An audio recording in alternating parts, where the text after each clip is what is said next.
Welcome, Kazarr, to Get It, Got It Good. I'm your host, Naja Wilhite. Welcome, you guys out there. This is WBGR Health and Wellness Channel, as well as Total Entertainment Radio.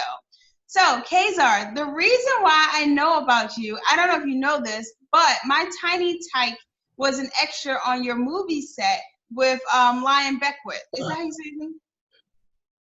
That is awesome, right? Taped in Baltimore. That's awesome. That's awesome. Yeah, we had a great turnout. Thank you for allowing me to be on your show, by the way. But yeah, we had a great turnout as far as background extras and just regular cast members all together. So we're not done yet, but it's a good thing. Good. Great to meet you. So that production was her first movie set, but it wasn't your first movie set, obviously, because of the way that things were organized and the way it ran. It was run very smoothly. So how did you get into the film industry? I actually got into it as a background extra back in 2008. I was really looking for something part-time to do with my time. I got in there. I worked with everybody. I worked in all kinds of productions, television, investigative discovery. I did all that stuff. And when you're in business, you what they call get bit by the bug. So I got bit by that bug real hard. And what I found was that some of the production companies were kind of doing it like a hobby, and I wanted to do more. So after learning the ins and outs, both behind the set as well as in front of the set, there's an entire process, and very, very few people know that. I took time to learn that, and then I launched my own production company. Most definitely. There is a lot to learn. There's a big process. It's all those machines and soundboards and cameras and everything. So did you have to go to school? You learned everything on set? All right. So basically what I did is I took time. There are various master classes online. I took time to learn pre-production and post-production. I wasn't very technical. Well, I'm technical, but I wasn't very technical as far as the equipment. So I took time to learn the process first. The business, there is an entire process. There is the creative side, and then there's the business side. And there are so many inches in between. So I took time to learn that online and through working with other production companies, right? When I launched my own, I pretty much made sure that I solved the entire process, right? Because I wanted to make sure that I could understand what was taking place, right?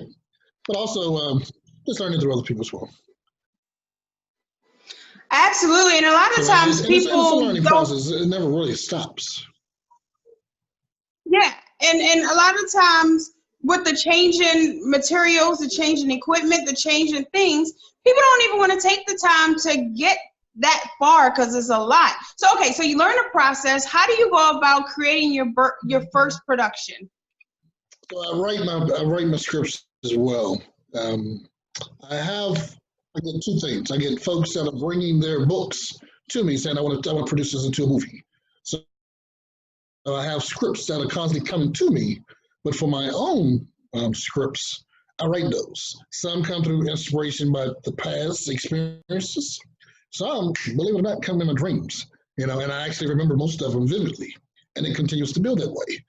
The first film I did was it was a novel that I transposed into a screenplay. And books versus screenplay is totally different. There's a different process. A lot of folks think, because I have that, I can pretty much go on and produce it. But you have so many different things like who are they talking to? What is the surroundings that's going on about them? So you have to think about all that stuff. So I took time to do that. It takes maybe about 3 or 4 months to get the process together, to get the foundation together, and you just build from that. Yeah, because I know a few authors, and they said take the book from the book phase, you have to then write it into a script or a screenplay, and a lot of things change. So okay, so you got the script, the screenplay together. Then you do what? You go cast? How does that work? What's that process? So before you cast anybody, you want to, first of all, if it's your script versus someone else's script, or let's use the example, the script that's coming to me. First of all, I'm going to sit down with the person that brought the script to me they're going to be the producer, right? Or most of the time, it's going to be their movie. So it's not going to be mine. So I can't treat it the same way. So I'll take that, I'll sit down with them, and I'll explain the entire process, the entire planning process, the filming process, and the post-production process, which involves the editing, the distribution, what they plan on doing with that film, right? So you have that entire thing. So before I cast anybody for their, agree to do casting for them, I want to do with the film. Make sure that the script, if it's already transposed, is presenting the message that they're trying to get out there, and who's the audience, right? Once we do that, we talk about funding, because it got to cost somebody. You have to find locations to film these things to make sure that your setting is correct, right? You have that, you have the venues, you have craft services. Once that part is done, if they need any special permits or licensing, they have to take care of that as well, right? All that's in the planning stage. Once they have that, they completely understand that, that's going to tell me whether or not they're serious versus just curious. Yeah. Right? Some people get curious until they understand all that's involved. But if they come in with their funding, they know it's going to cost. It's not going to cost me because it's their movie, right? The benefit for having a full-service production company is I have my crew, right? So I don't have to go searching for other crew members, right? So that cuts down a lot of the costs as well. Right? So we just offer that as a package. We take that, we turn it, we write the script, modify the script, let some other people read the script to see if it's actually getting the message out there, committing the message that she wants, what they want. And from there, we go to casting, right? We're going to assign a director, right? That's one of the package of things we offer. We're going to provide the director, the production management crew, craft services is a part of it. So we do all those things, make sure all the crew members are there. From there, we sit down and we do casting. We do casting call, right? I allow them to be a part of it, because most of the time it's a book that they wrote about themselves, something that they can relate to. So I want to make sure that it's people there that's portraying what they're looking for, right? And that's the age difference, culture, the whole 9 yards. And from there, we just keep going. That sounds like a lot. So, okay, so from beginning stages to wrap, and I know you do the production, you do the scenes, you do the movie, but then after you wrap, you still have to do the editing stages as well. So from beginning to end, how long can something like that take? What's the shortest? You can do it in 3 months. You're gonna do it. Really? You're gonna do it in 3 months, but you really have to know what you're looking for. If it's yours, like I said, if it's your movie, you have some benefits because you have all the resources. You know what you're looking for. You don't have to worry about whether or not the script is written to what they're looking for, because it's coming from you. You know what you want, right? Sometimes you have to deal with some freaking crew or cast members, but you establish who's going to do what. You put it out there. You be very upfront with them to make sure everybody understands the agreements, so there are no surprises, and you go from there. But it is a lot. But that was just the planning stage. Yeah. That's not even going on set to film. So that's a lot. I mean, you've got to definitely have a passion for it, because there's a lot of moving parts. It's a whole big old production. Apparently, you're working on something right now, correct? So, you want to tell us about that project? I can tell you about the project. It's probably the biggest one I've done. Zeke, The Awakening. It is a apocalyptic type film, right? In our area, we've never, in the DMV, they never had any kind of film where it's like an end of days type movie. And that's what we're filming.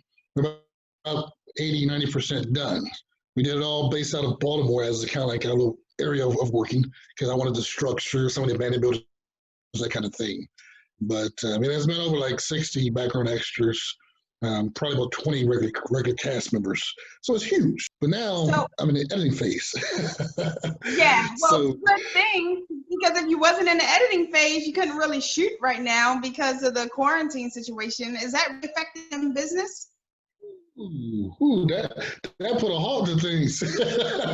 We had what they call this big rapture scene. That's about 60 or 100 people on the street running back and forth. Obviously, we can't do that right now. And then you got to be concerned with their welfare, making sure that they're not getting hurt, because they're running crazy, right? So you got all those things. You have the legalities. But because we've done so much of it, I have about probably an hour and 20 minutes of it already placed, and it's just a matter of going through different phases. So we're moving. We're not sitting still. We're still moving.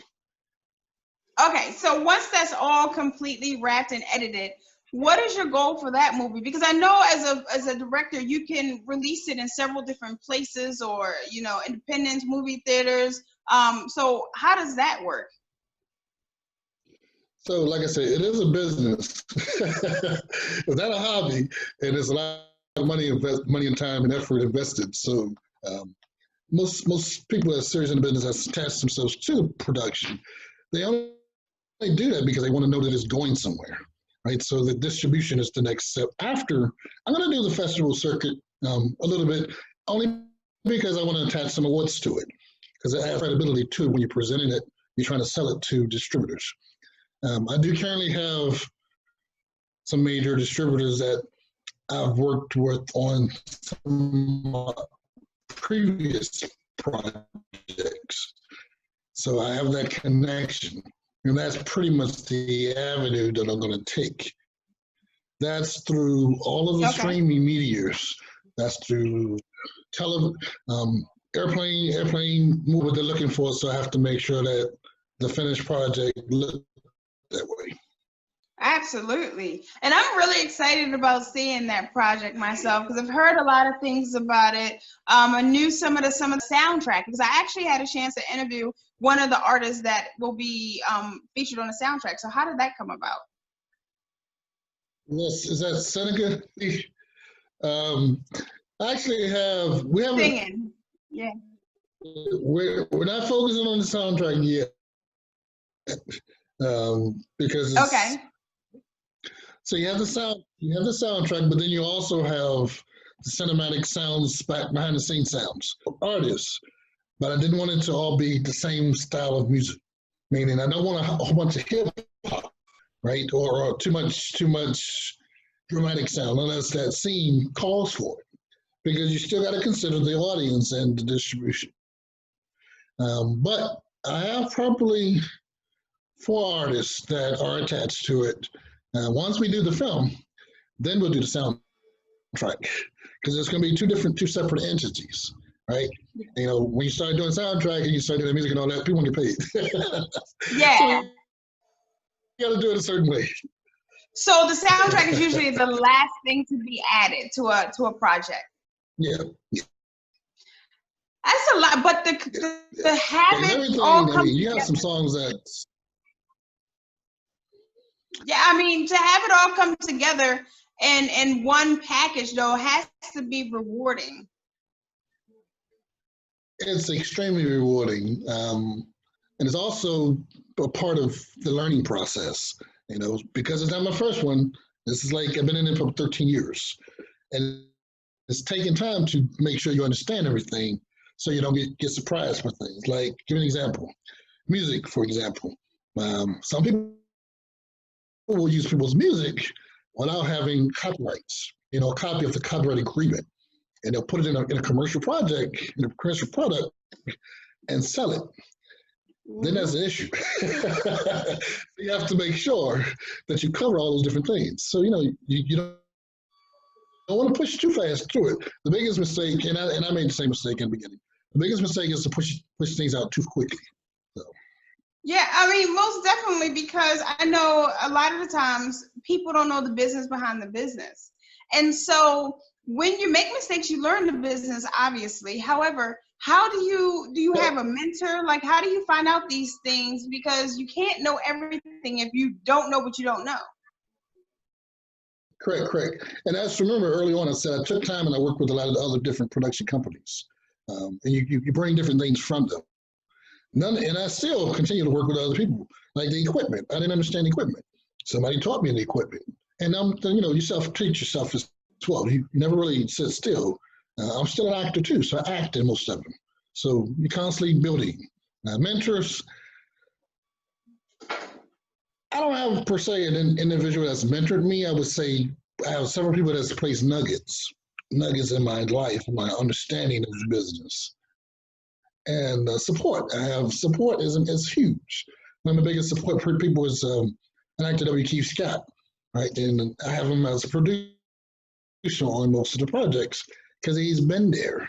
You know, having somebody to believe in you and your abilities and your passion, Yeah, and then you're most on one definitely. accord, that makes a huge difference. I mean, I think with everything you need that support system. So as a professional and as someone who's been in the game for a while, how did you go about finding that team? Because I'm always preaching networking and surrounding yourself with a good team and having that circle of influence. So how did you find your circle? The beauty with networking, so I do a lot of networking, and I also do a lot. I support a lot of folks. You know, it may not have nothing to do with my production, but they're in the industry. I have mentored several people throughout my career, and will continue to do so if I'm allowed to. So, in doing that, you develop a rapport. People watch you. People out and they want to work. If they don't like what you know, they don't want to work with you. So sometimes, you know, and then they get excited about the project also. If it's something they want to attach themselves. Some of the people that I've worked that I have in my peers, you know, not on every project, but on individual projects. So this one being the biggest vision, they embraced the vision. They made it their vision as well. So, you know, and they put the effort out there. Yep. I be as well. I do. I do. Actually, WQ Scott and I, we co-host a Spotlight television show. We are in our second season, and it's done out of public television of Fairfax, right? So we have a regular show that we do once a month. It's on over probably 250,000 viewers, and we spotlight DMV entertainment. Whether it be whatever your genre, it may be music, it may be the legal side, it may be a model, it may be fashion, it may be actors. We bring them in individually, or sometimes in a panel, and we deal with topics, and then we focus on them as well. So that's the television aspect that I do. I haven't acted on too many more television programs per se myself because of time. I've done a lot of that in the past, but you only have so many hours. Yeah. All we got is the same 24 hours and every day. And sometimes you just have so many things you want to do, but you can't necessarily get to. So let me ask you a question. You're from the DMV, and a lot of times people in this area say that they can't get to certain levels because they're in this area. So how did you go from just a normal everyday person to then growing yourself, your business, your vision in this area? So you hear that a lot, and you know, it's a misconception. It is a misconception. Now I say I spotlight DMV, but I've had actors from LA, New York. We've gotten awards on our projects from all those places in Hollywood, right? So there is reach. It's all about connecting with the right people, and you got to be serious. If they don't say that you're serious, then they're not going to push you. But you got to push yourself as well. A lot of people, they rely on their agent or their publisher, which is a good thing, but they still have to push themselves as well. What I've done is I've networked across the board, and I do a lot of social media. So I always think outside of the box. I'm not treating it like a hobby. It is a business, and I want it to grow. I don't have to be in Hollywood, you know, because I think we have a huge amount of talent here in the DMV, just like in Atlanta, New York, and most of them are coming here as well. So, and you know, it's one big circle.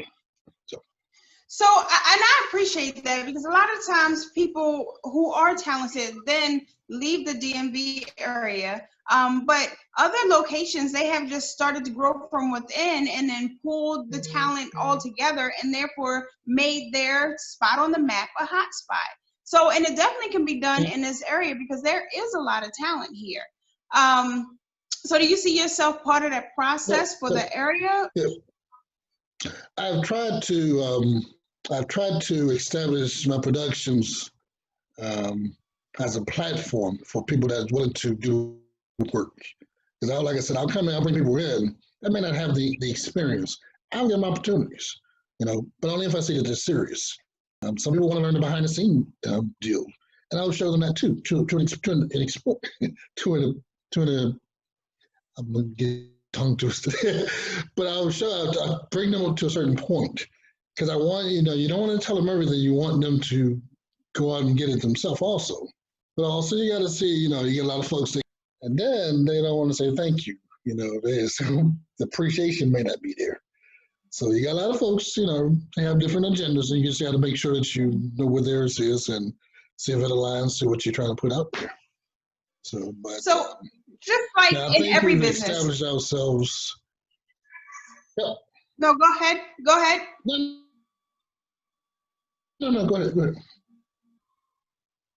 No, I was just saying, like in every business, I think people need to understand that the world rotates around people. So you have to understand and be able to communicate with people. Everything's a people business. And I've heard you say more than once during this interview that you do business with the people that you know and like, and it's about expanding that circle.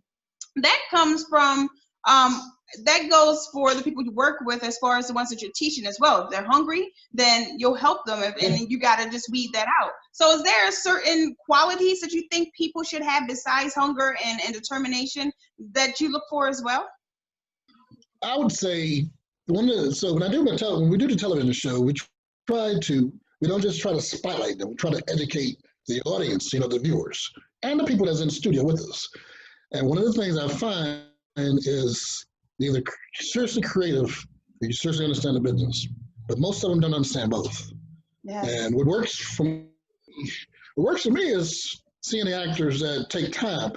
Don't be in like one or two projects and then all of a sudden you want to produce something because you're not even close to knowing all that's involved. So I'm looking to work with people who take time to get a foundation. They get that foundation, and most of the time they have some ideas that I may not have thought of. Say like when I'm shooting a film, I write the script so I know what I've written, but they showing me the character, and I may see something in what they're doing that I like, and I might see something I don't like. Yeah. But if they present it to me and I like it, I'll go with it. So I like people who can step outside of the box and contribute. People who can live. Yeah. Like not so tight on the script because I can change it. But so that's kind of me. I like people that's just thinkers outside of the box.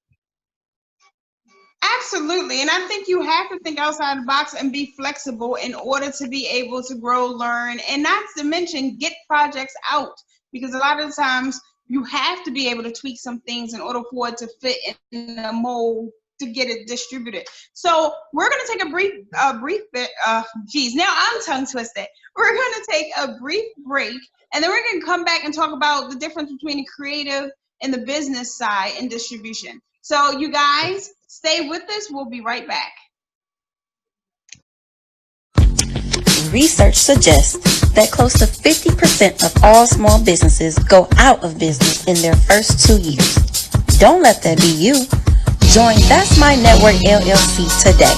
Here at That's My Network, we strive to help businesses build their brand by offering connections to multiple marketing streams, including promotion across a social media platform that has a growing following of 50,000 nationwide. Let us help build and develop your brand to reach its full potential.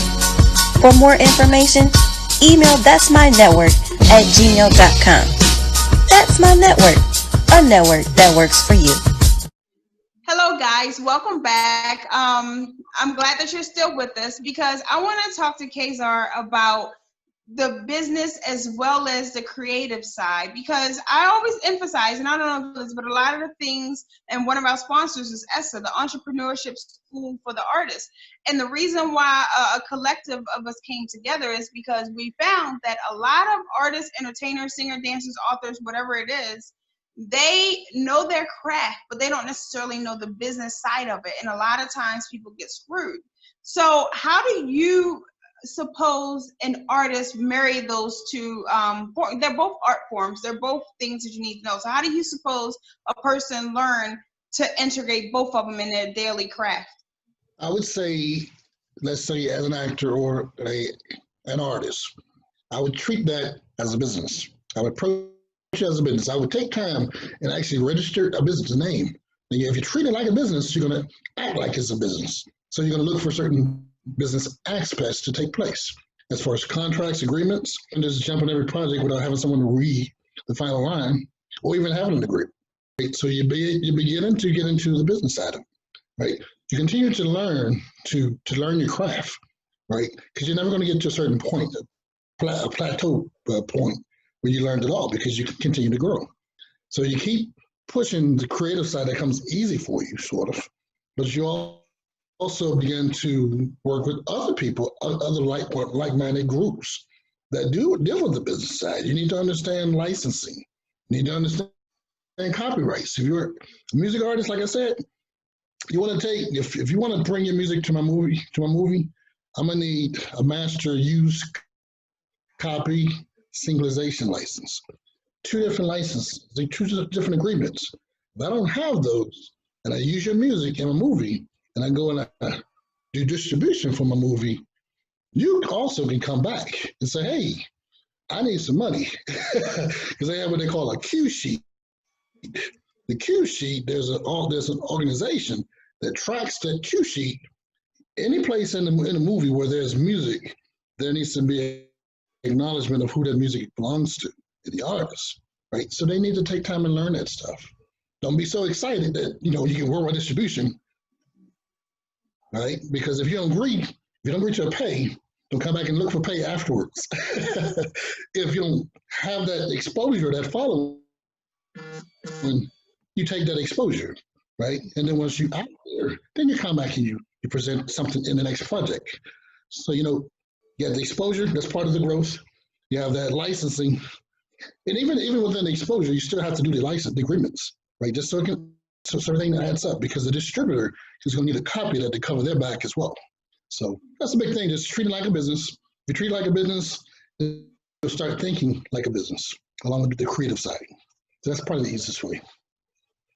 Yeah, that's good advice. And a lot of times, you can, even if somebody's starting out and don't have the funds, they can create win-win situations or win-win negotiations and contracts where people will give for a certain reason and take something else other than monetary compensation for other reasons. One of the biggest things in business is distribution, whether it's for the movies, your music, your service or products or whatever. So marketing is a huge part. So what would you say as far as getting your project out there for like the brand new person who don't have access to like Universal or something? What would you say to get their name out there? They have, in our area, they have meetup groups, right? There's a meetup group for everything. There's a meetup group for actors, meetup group for artists. Take time and go to those groups. You make connections, right? Some of these people are willing to do these things for you, but you got to be out there. You have to be moving for them to catch you, right? Can't be sitting still. You have some agents. They're not looking for, at some point they're looking for money, but if they see talent, they'll work with you, right? So, but take time and do your homework. Go to YouTube University. You can learn just about everything. So. Yeah, I agree with that. Go to YouTube University. It's there. So there is no excuse any longer not to know anything. So yeah, I agree with you. So Kazarr, how do people follow your work, find you, see some of your projects? How do they get in contact with you? The easiest way is probably to look me up on Facebook or IG. Kazarr Coleman, or on Facebook it's Kazarr Filmmaker Coleman, or if you go to the imdb.com, just search on Kazarr, and it'll pop up all the credits that I have, all the projects I've worked with, some of the projects I'm still working on. So that's the best way to do it. Or just go ahead and email me directly, KazarrColeman@gmail.com. Awesome. I appreciate that. And you guys, you can always contact the show, the network, and find out more. If you have a question, you could go through one of those sources, or you can follow Get It Got It Good G3 on all social media platforms, or email getitgotitgoodg3@gmail.com. Definitely, you can find this show and other shows on YouTube at least at some point. So definitely you guys follow us there. I want to take a moment to shout out my sponsors, which is One Man Sharpens Another, Dance Solutions Youth Outreach, Nail Fetish, of course, WBGR, and Favor One. So you guys, thank you for tuning in this week. Kazarr, thank you for being here with me this afternoon. I appreciate your time. No problem. It was a pleasure.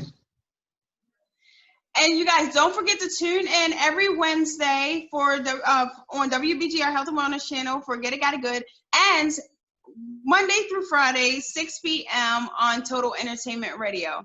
Once again, have a great day. Keep it moving. I know you're utilizing this time to your advantage, but I definitely appreciate the time here with me today. Not a problem. Not a problem. Thank you.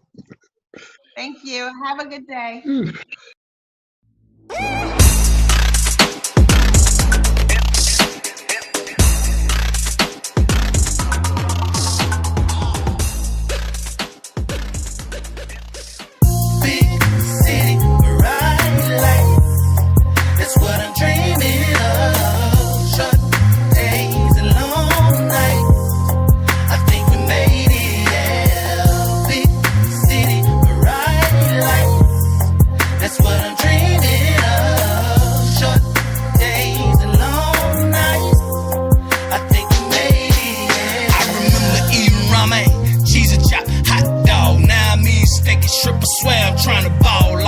Like Biggie, I shit and classy. I came up from the bottom, struggled for too long, lived on the poor man's column. I remember when the ladies didn't want me, but now I guess since I'm the man, they cannot live without me.